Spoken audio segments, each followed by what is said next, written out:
బులెటిన్లో మరో breaking news చూస్తున్నాం. పశ్చిమ బెంగాల్ రాష్ట్రంలోని ఆర్జికర్ మెడికల్ కాలేజ్ అండ్ హాస్పిటల్లో ట్రైనీ డాక్టర్పై అత్యాచారం హత్యపై కోల్కతాలోని సీల్థాలోని సెషన్స్ కోర్టు ఈరోజు తన తీర్పును వెల్లడించనుంది. ఈ ఘటన దేశవ్యాప్తంగా తీవ్ర ఆగ్రహానికి గురిచేసింది. దీంతో వందలాది మంది ప్రజలు నిరసనలు చేపట్టారు. కోల్కతా పోలీసుల్లో పౌర వాలంటీర్గా పనిచేస్తున్న సంజయ్ రాయ్ గత ఏడాది ఆగస్టు 9వ తేదీన ప్రభుత్వ ఆసుపత్రి సెమినార్ హాల్లో వైద్యురాలిపై నేరానికి పాల్పడినట్లు అభియోగాలు మోపారు. దీనిపై సీల్థా కోర్టు న్యాయమూర్తి అనిర్బన్ దాస్ ముందు విచారణ ప్రారంభమైన 57 రోజుల తర్వాత తీర్పు ఇవ్వబోతోంది.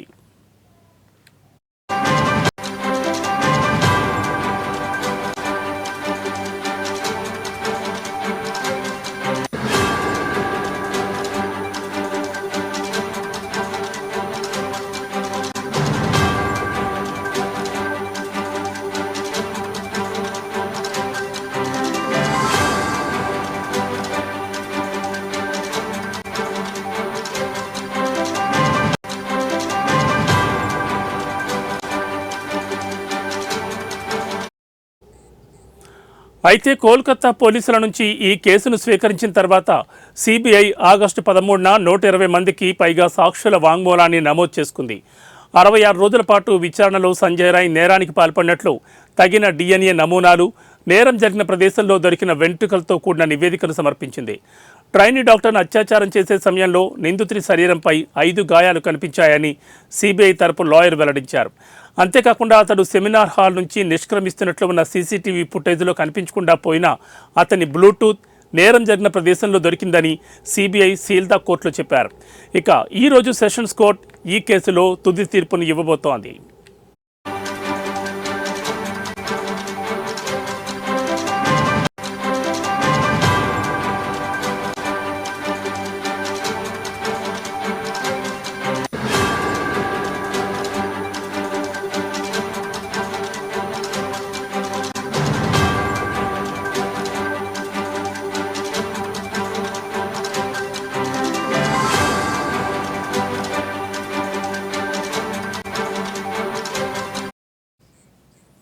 పశ్చిమ బెంగాల్ రాష్ట్రంలోని ఆర్జికర్ మెడికల్ కాలేజ్ అండ్ హాస్పిటల్లో ట్రైనీ డాక్టర్పై అత్యాచారం హత్యపై కోల్కతాలోని సీల్దాలోని సెషన్స్ కోర్టు ఈరోజు తన తీర్పును వెల్లడించనుంది.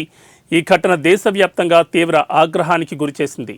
దీంతో వందలాది మంది ప్రజలు నిరసనలు చేపట్టారు.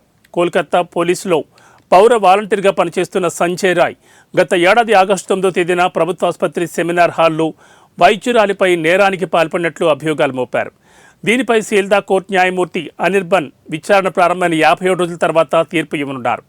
అయితే కోల్కతా పోలీసుల నుంచి ఈ కేసును స్వీకరించిన తర్వాత సిబిఐ ఆగస్టు 13న 120 మందికి పైగా సాక్షుల వాంగ్మూలాన్ని నమోదు చేసుకుంది.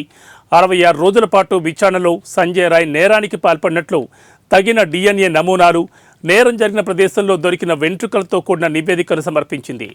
ట్రైనీ డాక్టర్ను అత్యాచారం చేసే సమయంలో నిందితుడి శరీరంపై 5 గాయాలు కనిపించాయని సిబిఐ తరపు లాయర్ వెల్లడించారు.